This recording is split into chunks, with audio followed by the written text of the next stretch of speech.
Good morning बच्चों। आज हम लोग पढ़ेंगे कक्षा 10वीं के पाठ संख्या 6 चिट्ठियों की अनूठी दुनिया, जिसके रचयिता है श्री अरविंद कुमार सिंह।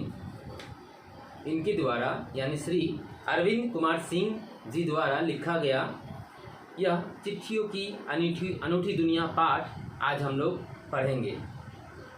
तो बच्चों, जैसे कि चिट्ठी हिंदी का ही शब्द है, यानी हिंदी में पत्र को चिट्ठी कहते हैं और चिट्ठी को संस्कृत में कहते हैं पत्र।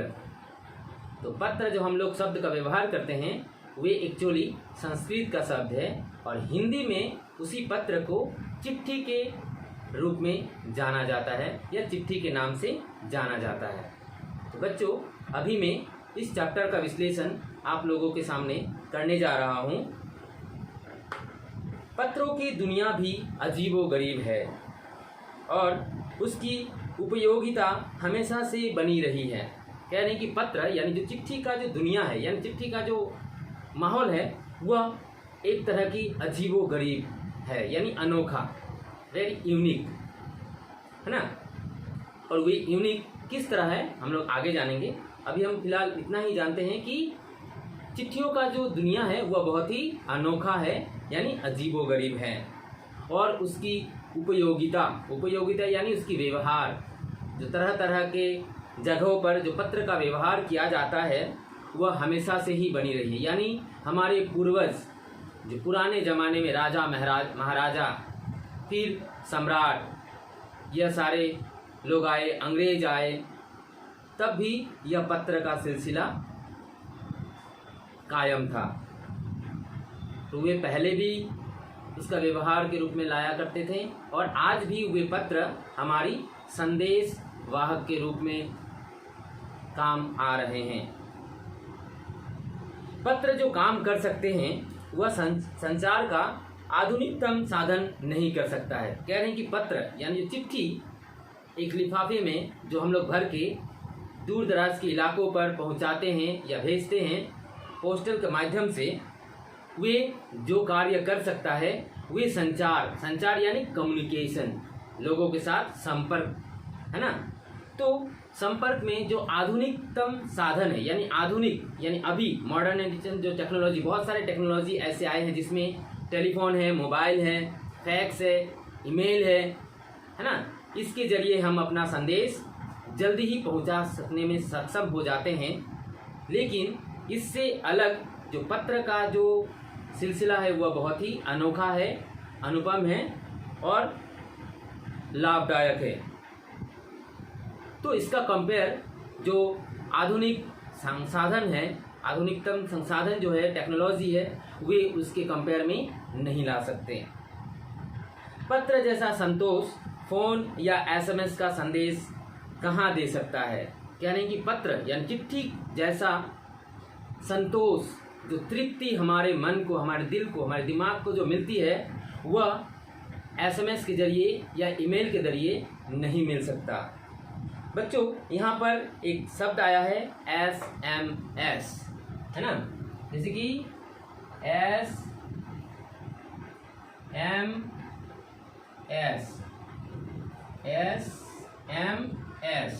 है ना। तो एसएमएस जो अंग्रेजी एसएमएस जो हम लोग शॉर्ट फॉर्म में कहते हैं, काफ़ी आजकल दुनिया में, इस संसार में बहुत सारे लोग हैं, यानी जो निम्न वर्ग के भी जो लोग हैं वे भी आज मोबाइल जैसे आधुनिकतम टेक्नोलॉजी का व्यवहार अपने जीवन में करते आ रहे हैं और करेंगे भी।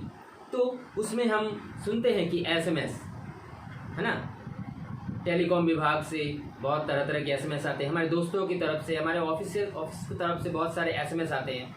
पर हम मोबाइल तो व्यवहार करते हैं, लेकिन बहुत सारे लोग ऐसे हैं जो एसएमएस का फुल फॉर्म नहीं जानते हैं, लेकिन कुछ लोग नहीं जानते हैं। तो आज मैं यह एसएमएस का फुल फॉर्म आप लोगों के सामने बताऊंगा। जैसे कि अक्सर हम लोग किसी इंटरव्यू वगैरह में जाते हैं तो अक्सर वहाँ पर यह सवाल पूछ लिया जाता है कि आपके पास मोबाइल है, हम आंसर देते हैं हाँ है। लेकिन जब वे पूछते हैं कि एसएमएस जो आता है उसका फुल फॉर्म क्या है, हम लोग निराश होकर बैठ जाते हैं। इतने साधारण से जो हम इस 24 आवर्स में एटलीस्ट 20 आवर्स हम लोग मोबाइल में बिजी रहते हैं, व्यस्त रहते हैं, लेकिन यह छोटे से शब्द का फुल फॉर्म हम नहीं जानते। तो एसएमएस का फुल फॉर्म है short, S for short, S for short, और मैसेज MESSAGE,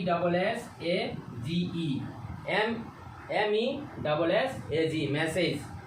और एस, ये तो हो गया पहला जो एस है उसका फुल फॉर्म हुआ शॉर्ट, एम का फुल फॉर्म हुआ मैसेज, और एस का फुल फॉर्म हो गया सर्विस। सर्विस यानी एसएमएस, शॉर्ट मैसेज सर्विस, है ना। यह तो हो गया अंग्रेजी में। अब अगर एसएमएस जो हिंदी में है उसका फुल फॉर्म क्या है? शॉर्ट का हो गया लघु, मैसेज का हिंदी हो गया संदेश, लघु संदेश, सर्विस यानी सेवा, है ना। तो बच्चों हम लोग जाने कि एसएमएस का फुल फॉर्म क्या है। अंग्रेजी में एसएमएस का full form short message service, और हिंदी में उसी शॉर्ट मैसेज सर्विस का ट्रांसलेट हो गया लघु संदेश सेवा। ठीक है, यह ध्यान रखना।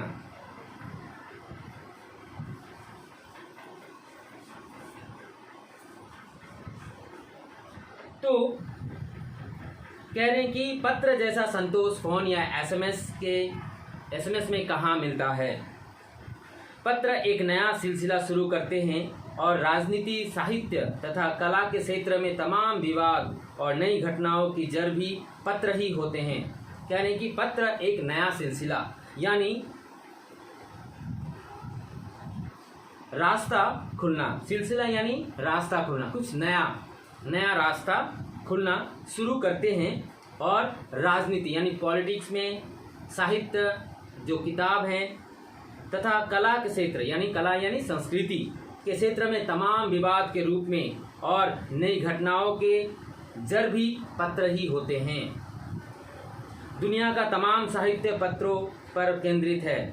कह रहे हैं कि दुनिया का तमाम साहित्य यानी जैसे कि इससे पहले हम लोगों ने बहुत सारे कहानी, कविताएं, नाटक, यह सारे हम लोग पढ़ चुके हैं। उसमें क्या मिलता है कि सपोज फॉर एग्जांपल जैसे कि प्रेमचंद की करीबन 300 से अधिक कहानियां उन्होंने लिखा है, और उनकी प्रत्येक कहानी किसी न किसी पत्र के माध्यम से ही हमारे सम्मुख पहुंच पाया है। यानी पहले जैसे कि हम लोग अभी क्या पढ़ते हैं, किताब, बुक पढ़ते हैं ना, लेकिन पहले क्या होता था, जो हम लोग इस बुक में बहुत तरह तरह के कहानी, नाटक, निबंध वगैरह पढ़ते हैं, लेकिन वे एक्चुअली सबसे पहले लिखने के बाद पत्र के माध्यम से ही प्रकाशित होती है। उसके बाद उसे किताबों पर सींचा जाता है। तो कहते हैं कि इस दुनिया के तमाम साहित्य यानी जितने भी साहित्य है, अंग्रेजी हो, बंगाली हो, हिंदी हो, मराठी हो, गुजराती हो और भी अन्य, वे सारे साहित्य वे पत्र के माध्यम से ही विकास हुआ है, विकास हो पाया है। इसीलिए यह पत्र जो है यह एक अनूठी भूमिका निभाती है, साहित्य के क्षेत्र में हो या फिर राजनीतिक क्षेत्र में हो या फिर संस्कृति के क्षेत्र में हो। यह अपना एक अनूठा, एक अलग तरह की पहचान बना चुकी है। पत्रों का भाव सब जगह एक सा है, भले ही उसका नाम अलग अलग हो। कह रहे हैं कि पत्र का जो आनंद, भाव यानी जो उसका आनंद है पत्र का, वे अपनी जगह पर एक ही है, भले ही उसका नाम अलग अलग जगहों पर अलग अलग भाषाओं में उसे अलग अलग नाम से पुकारा जाता है। तो अभी हम लोग जानेंगे कि यह पत्र या चिट्ठी जो है वे कौन सी भाषा में, कौन सी राज्य में, किस नाम से पुकारा जाता है। यानी कि पत्र को उर्दू में खत कहते हैं। अंडरलाइन बच्चों कि यह सवाल आ सकता है 1 मार्क के लिए कि पत्र को उर्दू में क्या कहा जाता है। पत्र को उर्दू में क्या कहा जाता है बच्चों? खत। यस, खत। पत्र को उर्दू में खत कहा जाता है। और वही अगर आया कि पत्र को हिंदी में क्या कहते हैं, अक्सर लोग कन्फ्यूजन हो जाते हैं कि पत्र को तो पत्र ही कहते हैं, लेकिन नहीं, पत्र को हिंदी में कहते हैं चिट्ठी और संस्कृत में कहते हैं पत्र। तो कह रहे हैं कि पत्र को उर्दू में खत कहा जाता है और संस्कृत में पत्र, जैसे कि मैंने बताया कि संस्कृत में खत को पत्र कहा जाता है, कन्नड़ में कागज, और कन्नड़ भाषा जो है उसमें पत्र को कागज कहा जाता है। तेलुगु में उत्तरम, जाबू और लेख। तेलुगु जो भाषा है उसमें खत या पत्र को या चिट्ठी को उत्तरम या जाबू या लेख के नाम से कहा जाता है या पुकारा जाता है। तमिल में कड़ीद, तमिल भाषा में पत्र को कड़ीद कहा जाता है। तो बच्चों हम लोगों ने जाना कि उर्दू में पत्र को खत कहते हैं, संस्कृत में पत्र कहते हैं, हिंदी में चिट्ठी कहते हैं, कन्नड़ में कागज कहते हैं, तेलुगु में उत्तरम, जाबू और लेख कहते हैं और तमिल में कड़ीद कहते हैं। अगर यहाँ से कोई भी सवाल आता है तो आसानी से लिख सकते हो। पत्र यादों को सहेज कर रखते हैं, इसमें किसी को कोई संदेह नहीं है। यानी कि पत्र जो है उसे लोग सहेज यानी यत्न के रूप में, यत्न करके, जैसे हम लोग अपनी किसी कीमती वस्तु को, अपने मानो सोने चांदी का बना हुआ नेकलेस, जो हार होते हैं या बाला होते हैं, चूड़ी वगैरह, यह सारे हम क्या करते हैं, एक सुरक्षित स्थान पर उसे सहेज कर रखते हैं, यत्न करके रखते हैं। उसी प्रकार हम पत्र को भी जो एक यादगार के रूप में हमारे जीवन में एक यादगार के रूप में परिलक्षित होता है, वे उस पत्र को हम सहेज कर रखते हैं, यत्न करके रखते हैं। इसमें किसी को कोई संदेह नहीं है, इसमें किसी को किसी बातों पर डाउट नहीं है, संदेह नहीं है, क्योंकि हर कोई इस पत्र को सहेज कर रखते हैं।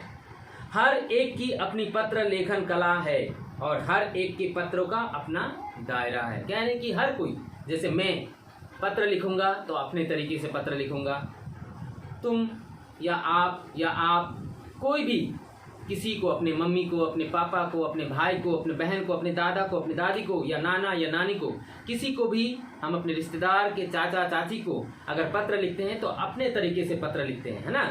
अब सभी का तो जो संदेश होता है वह समान रूप से तो नहीं होता, कोई दुख का संदेश देता है, कोई खुशी का संदेश देता है, लेकिन संदेश सभी के लेखन कला के अलग अलग विषय बनते रहते हैं, अलग अलग दायरा यानी सीमा है। कोई 2 पेज का पत्र लिखते हैं, कोई 1 पेज में ही खत्म कर देते हैं। दुनिया भर में रोज करोड़ों पत्र एक दूसरे को तलाशते तमाम ठिकानों तक पहुंचते हैं। यानी कि दुनिया में, यानी इस विश्व में, इस संसार में कितने पत्र? करोड़ों पत्र, करोड़ों की मात्रा में यह पत्र एक जगह से दूसरे जगह, एक राज्य से दूसरे राज्य, एक देश से दूसरे देश, एक गांव से दूसरे गांव, एक शहर से दूसरे शहर आते जाते रहते हैं और तमाम ठिकानों को वे ढूंढकर वहां तक पहुंचाते हैं। वह पत्र उसका ठिकाना, उसका एड्रेस तलाशता है और वहां तक पहुंचाता है। भारत में ही रोज 4.5 करोड़ चिट्ठियां डाक में डाली जाती है, जो साबित करती है कि पत्र कितनी अहमियत रखती है या रखते हैं। कह रहे हैं कि जैसे कि हम लोगों ने पढ़ा कि पूरे विश्व में करोड़ों पत्र, अनगिनत ऐसे पत्र जो जगह जगह पर भेजी जाती है या भेजा जाता है, लेकिन भारत में देखा जाए तो रोज कितने करोड़? 4.5 करोड़ है ना, यानी 4,50,00,000 4.5 करोड़ चिट्ठियां डाक में डालिए। डाक अर्थात इंग्लिश में क्या करते हैं, पोस्ट ऑफिस, डाक खाना, पोस्ट ऑफिस में डाली जाती है, और जो साबित करती है कि पत्र कितनी अहमियत रखती है। यानी रोज जो भारतवर्ष में 4.5 करोड़ की मात्रा में यह पत्र भेजा जाता है या डाला जाता है, इससे हमें अति सहज रूप में यह अंदाजा लगाया जा सकता है कि यह पत्र का जो संसाधन है इसका कितना बहुमूल्य रूप से बहुवाल्य है, यानी तरह तरह के रूप में यह काम आते हैं, कितनी अहमियत महत्व रखती हैं। पंडित जवाहरलाल नेहरू ने सन 1953 में सही ही कहा था कि हजारों साल तक संचार का साधन केवल हरकारे या फिर तेज घोड़े रहे हैं। कह रहे हैं कि पंडित जवाहरलाल नेहरू, है ना, जो जिसे हम लोग चाचा के नाम से जाने जाते हैं, पंडित जवाहरलाल नेहरू जी ने सन 1953 में एक बात उन्होंने कही थी। क्या कहा था कि हजारों साल तक, यानी उनके समय से हजारों साल तक यह संसार का साधन केवल हरकारे मतलब पोस्टमैन, है ना, डाकिया, या जिसे संदेश वाहक या दूध भी कहा जाता है। यानी कि हजारों सालों तक यह हरकारे होते हैं, जो डाकिया, पोस्टमैन या दूध संदेश वाहक, इनका सिलसिला चलता रहेगा, और वे तेजी के रूप में तेज घोड़े की तरह, जैसे कि एक घोड़ा तो बहुत सारे होते हैं, पर उसमें कुछ एक घोड़े जो होते हैं बहुत तेज दौड़ते हैं, तो वे तेज घोड़ों के साथ यह संदेश वाहक यानी डाकिया, दूत या पोस्टमैन से कंपेयर किया गया है कि वे एक तेज घोड़े के समान एक जगह से, एक इलाके से वे इस पत्र दूसरे इलाके, दूसरे घर तक, दूसरे परिवार तक वे पहुंचाते हैं। उसके बाद पहिए आए। उसके बाद क्या आए, यानी पहले जो पोस्टमैन होते थे, डाकिया होता था, दूत होते थे, वे जैसे कि राजा महाराजा के आमल में, है ना, तब तो गाड़ी नहीं होते थे, ना ही रेलगाड़ी होती थी और ना ही एरोप्लेन होते थे, ना ही संदेश भेजने के लिए कुछ तरीका होता था। तब लोग घोड़ों के ही माध्यम से संदेश एक राजा से दूसरे राजा तक या एक राज्य से दूसरे राज्य तक भेजा जाता था। तब पहिए नहीं थे, तब घोड़ों से ही संदेश भेजा जाता था। उसके बाद क्या है, घोड़ों के बाद पहिए यानी साइकिल, है ना, फिर बाईसाइकिल, मोटरसाइकिल, फिर कार, वैन, है ना, बस, ऐसे आए, पहिए आए, यानी पहिया यानी व्हील सिस्टम का जितने भी गाड़ी हैं, एक के बाद एक दूसरा आता गया। पर रेलवे और तार से भारी बदलाव आया। कह रहे हैं कि पहले तो घोड़े से संदेश भेजा जाता था, फिर आ गया पहिया यानी जो मोटरसाइकिल वगैरह है वे आए। फिर जब संदेश वाहक के रूप में रेलवे यानी ट्रेन, है ना, रेलगाड़ी, और तार से भारी बदलाव आया। तार यानी टेलीफोन, मोबाइल, है ना, आया। उसके आने के बाद पत्र का जो माध्यम था उसमें काफ़ी बदलाव आ गए, या संदेश भेजने का जो प्रोसेस था उसमें काफ़ी चेंजेस आ गए, यानी बदलाव के रूप में देखा गया। तार ने रेलों से भी तेज गति से संवाद पहुंचाने का सिलसिला शुरू किया। कहने की तार ने, यानी पहले घोड़े थे जहां एक संदेश पहुंचाने में 2 से 3 दिन लग जाते थे, है ना। फिर आए वाहन यानी मोटरसाइकिल, गाड़ी, वैन, ये सारे आए, तो उसमें मानो 4 दिन से आ गए 3 दिन। फॉर एग्जाम्पल कि पहले जो घोड़े से 4 दिन तक पत्र पहुंचते थे, वे आज पहिए के आने पर वे 4 दिन से घटकर 3 दिन में पहुंच जाते थे वे पत्र। फिर आया रेलवे के आने के बाद 3 दिन का पत्र वे 2 दिन में पहुंचाया जाने लगा। फिर रेलवे के बाद आया तार से क्या हुआ, वे संदेश कुछ ही मिनट में, कुछ ही सेकंड्स में, कुछ ही घंटों में वे पहुंचा दिए जा सकते थे, यानी उसमें स्पीड आता गया। अब टेलीफोन, वायरलेस और आगे रेडार, दुनिया बदल रहा है। कह रहे हैं कि पहले टेलीफोन, फिर वायरलेस, टेलीफोन के बाद वायरलेस आया, फिर आगे रेडार, यानी एक के बाद दूसरा, दूसरे के बाद तीसरा, यह आते आते पत्र भेजने का या संदेश भेजने का जो संसाधन है, जो समय उसमें लगती थी, वे आज कुछ ही मिनट में, कुछ ही सेकंड्स में वे पहुंच जाया करते हैं, जिससे दुनिया काफ़ी आगे जा रही है, बदल रहा है। पिछली शताब्दी में, यानी पिछली शताब्दी में अगर देखा जाए तो पत्र लेखन ने एक कला का रूप ले लिया। यानी कि पिछली शताब्दी में अगर देखा जाए तो पत्र लेखन का जो कला है ना, जो कला है वह रूप बदल गया। डाक व्यवस्था के सुधार के साथ पत्रों को सही दिशा देने के लिए विशेष प्रयास किए गए। कहने की डाक व्यवस्था के सुधार, यानी डाक व्यवस्था में सुधार लाने के लिए, यानी जो पोस्ट ऑफिस या पोस्ट जहाँ पर हम चिट्ठी वगैरह भेजते हैं उसमें सुधार लाने के लिए, उसमें डेवलप करने के लिए, उसका टेक्नोलॉजी हो या पोस्टिंग का जो प्रोसेस होता है उसको तेज़ गति, जो मंद गति से चल रही थी उसमें तेज़ी लाने के लिए उसमें काफ़ी तरह के सुधार यानी परिवर्तन किए गए। किस तरह के प्रयास किए गए, आगे पढ़ते हैं कि पत्र संस्कृति विकसित करने के लिए स्कूली पाठ्यक्रमों में पत्र लेखन का विषय भी शामिल किया गया। कह रहे हैं कि यह पत्र संस्कृति को आगे और बढ़ाने के लिए, उसको डेवलप करने के लिए जो स्कूल के पाठ्यक्रम यानी स्कूल के जो किताब होते हैं उसमें पत्र के ऊपर रिलेटेड कुछ टॉपिक्स उसमें डाला गया, ताकि बच्चे उसे पढ़ सकें और जान सकें कि पत्र किस प्रकार हमारे जीवन में एक बहुत ही अनोखा महत्व या कर्तव्य वे निभाते हैं। तो स्कूली पाठ्यक्रमों में पत्र के ऊपर कुछ टॉपिक दिया गया ताकि बच्चे जान सके, सीख सके। भारत ही नहीं, दुनिया के कई देशों में यह प्रयास चले और विश्व डाक संघ ने अपनी ओर से भी काफ़ी प्रयास किए। कह रहे हैं कि सिर्फ भारत में भी, कह रहे हैं कि दुनिया तो है ही, भारत में भी कई देशों, भारत ही नहीं बल्कि पूरे दुनिया में कई देश भी यह प्रयास कर रहे थे कि हमारे पत्र भेजने का या संदेश भेजने का जो संसाधन है, तरीका जो है, उसमें कैसे सुधार लाया जाए। तो उसमें विश्व डाक संघ यानी वर्ल्ड पोस्टल यूनियन है ना, विश्व डाक संघ जिसको अंग्रेजी में कहते हैं वर्ल्ड पोस्टल यूनियन, इसमें अहम भूमिका निभाई उसके सुधार में।